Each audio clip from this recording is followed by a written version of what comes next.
talking to Kevin, who has an extremely compelling, interesting, and unique story to share with the listeners.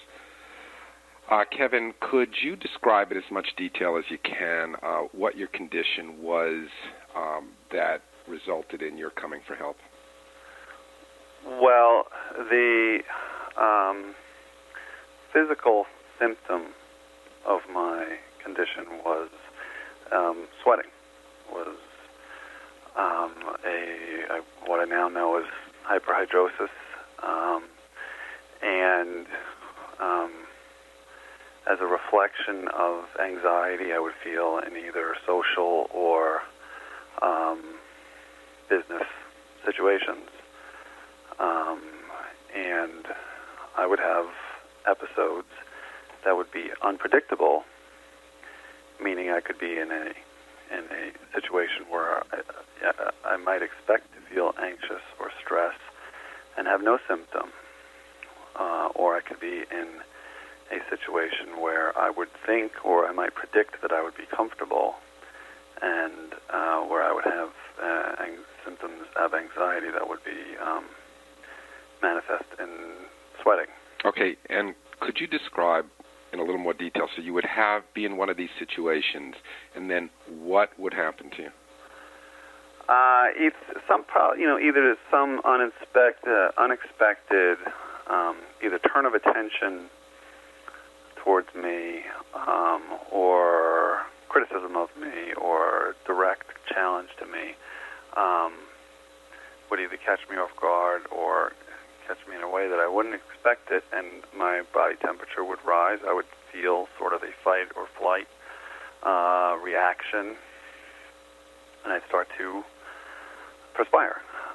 Perspire a little, a lot, where? It would begin slowly in the head and hair and the arms, in the back, and eventually, all over. I'm a person who tends to have a high, body temperature in any event and gets revved up in any event. So it's sort of just, ignite a trigger.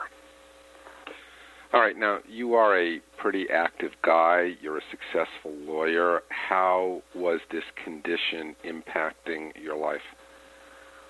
Well, it was more impacting my happiness than necessarily stopping me from doing things. I did choose a career that was, a public in sphere, and that was naturally confrontational, in spite of having, a baseline level of anxiety and this, symptom. So, it was just making me not feel as comfortable and successful as I wanted to be. It was impacting my happiness and how I felt about myself. Maybe the vigor with which I, chose to pursue, business and social situations. Well, what would happen, for example, when you would have one of these sweating episodes in court or during a business interaction? I would be embarrassed, and I would lose effectiveness because I would lose focus, and my focus would then be on not being embarrassed and having to stop and not pursuing whatever it was I was doing. And were there not times, I don't mean to sound like a lawyer here, but were there not times that you did leave the venue and you needed to compose yourself? Absolutely, yeah. I would take bathroom breaks and try to catch my breath and recompose myself and seek opportunities to regain control of my physical person. Absolutely. Now, I'm assuming that during this time that the symptoms were really impacting you, you were involved rather in were you not involved in obsessive worrying about when it was going to happen? I would. There's two sides to that coin, I think. You never know when it's going to happen, so you're always kind of worried it could happen, and if you start to feel symptoms of it, then that's all you can think about. But, that I'm doing, much better with it, and I have a better self-awareness and understanding of it. I think it's almost important to know and recognize and embrace that it could happen, because it's not that big a surprise to you, and it's something that you accept. And well, now you're talking. Now you're talking about how you got well. Right. Okay. Back then, were you?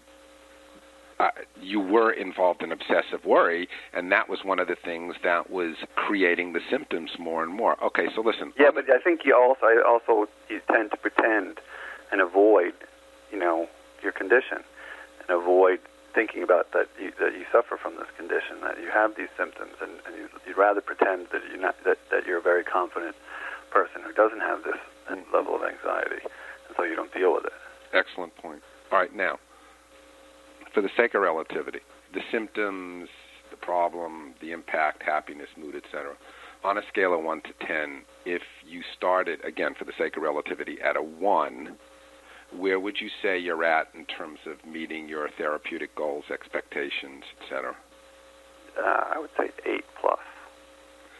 Okay, that's huge. Now, the critical question is, in your own words, without saying, okay, I came to Jonathan, whatever, yeah. Can you describe how you got to an 8, what you had to do with your thinking, your emotions, your physiology, whatever you can say to the listener?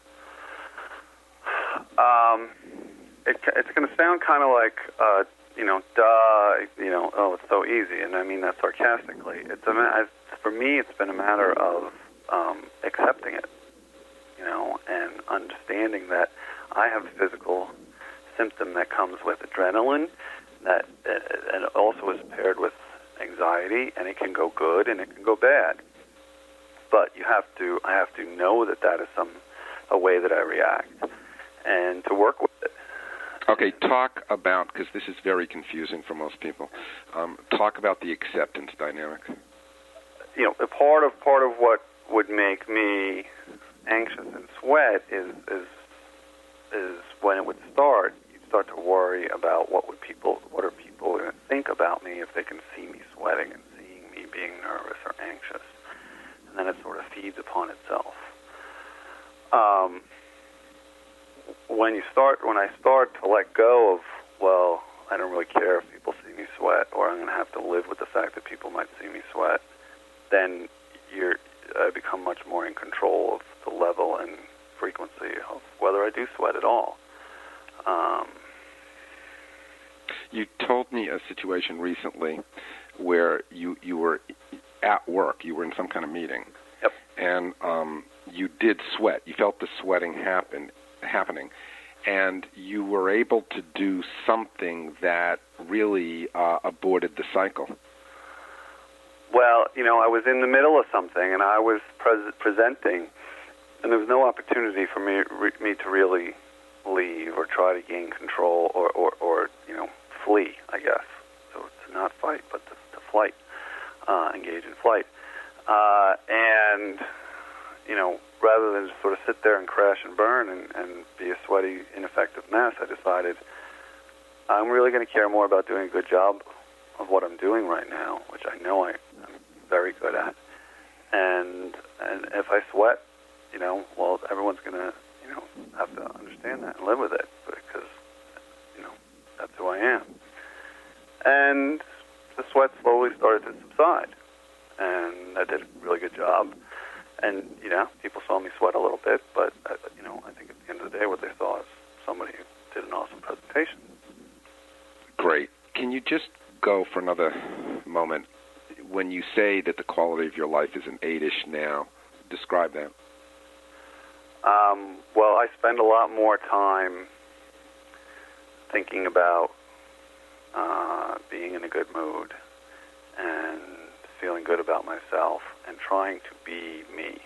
And again, that sounds sort of, overly simplistic, but I spent a lot of time for a long time trying, I think, to be somebody else and sort of pretend that I was this super confident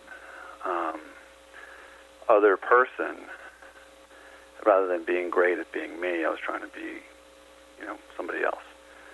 And now that I accept some of my flaws, and I can be a lot better at the things that I am good at. So I think the vibrancy of my personality, even at this medium stage of my life, is starting to come out in full bloom, and I think I'm a funnier, more interesting person. The funny, interesting, entertaining, vibrant person I always knew I was, but that I was mad that people weren't embracing. I think I'm becoming more and more each day.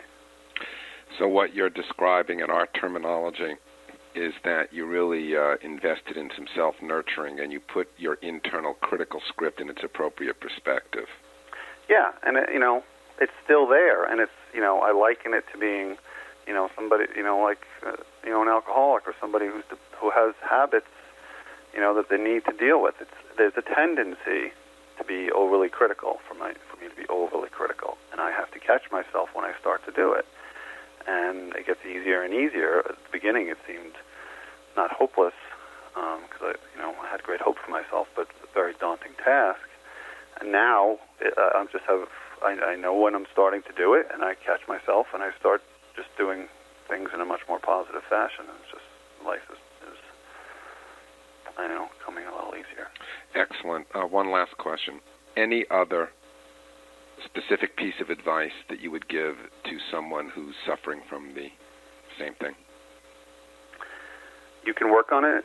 You can do a lot better, and you can be a lot happier. You just got to take a little bit of a leap of faith in yourself, and leap of faith that people will really cut you a lot of slack if you try to share yourself with them, and don't run away. Excellent. Excellent. Kevin, listen, thank you so much for sharing